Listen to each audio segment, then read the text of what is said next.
Hi everybody. So today we are going to make not corn and not Kandinsky, but Corndinsky. I'm really enjoying the play on words with that. So you can see we're going to make an ear of corn, but we're going to fill it with little Kandinsky circles. And this is a very fun project. Here's one that I've been working on to kind of show you how to do it. And so you're going to need your piece of white paper. You're going to need some crayons. Now you could use any color that you want for the drawing part. I'm just using purple. It's dark but not black. And I'm going to start off with the leaves of the corn. So I'm going to come up and do kind of like this little shape here. It gets a little wider at the bottom. Looks almost like a bird head or something. And then I'm going to come over and do the same thing over here. This does not have to be perfect at all. Corn looks really different, and different ears of corn are going to be different. Now let's do the ear of corn, which just comes out here and like so. Okay, now we're going to do the grid part. So that's super easy. You're going to draw a line all the way down and then another line all the way down, and you might have room to get one more line in there. And then we're going to draw across and across and across all the way down to make this grid.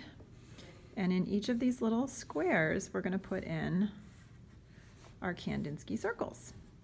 So to do our Kandinsky circles, you're going to want a lot of warm colors and natural colors. So oranges, reds, yellows, and then I grabbed a few greens because they're natural, and browns that you would see out in nature.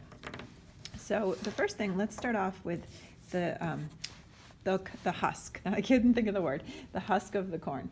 And so I've got 3 different colors of green here that I'm going to use. And I'm starting off with the dark. I'm going up and down because that's the direction of those leaves. And you can see I'm coloring pretty dark with this. And I'm not trying to color in the whole thing. We want to give it this natural sort of gradient of color. So I'm going to get a little bit of dark green in both of my husk leaves. And then I'm going to come in with a lighter green and start to really fill in that space. I'm going to go right over the dark green. As I get lighter, I can go right over the darker, and it really shades it, makes it beautiful. And then I'm going to go over it again with the lighter one. And I would really spend some time on this, really with the lightest color going over the whole thing and blending it, and you'll get that really nice shade of green. Okay, it's time for circles. Now, for the circles, I'm just going to pick a color to start. Go ahead and do a circle in the middle. Color the whole thing in. Do the circle part, not the whole square. Okay? And then take a different shade, maybe a brown. Doesn't matter what color. Go around that circle. And then take maybe a yellow or something and go around the outside of that. You don't want to go into the next square though, so this is the part where we're just sort of filling in the outside edge of the square. And with yellow, you can go right over your other colors.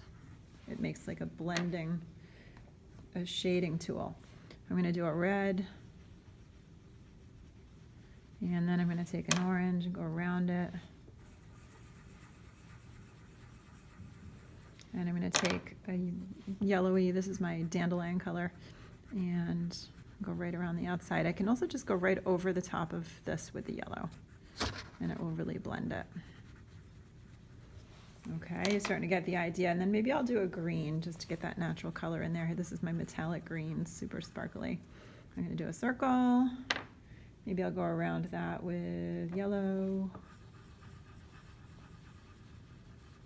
And maybe I'll go around the outside edge with orange. There. So spend some time working on your Corndinsky circles. Okay, I think you're really going to enjoy this. Your finished picture will look something like this. Okay, have fun.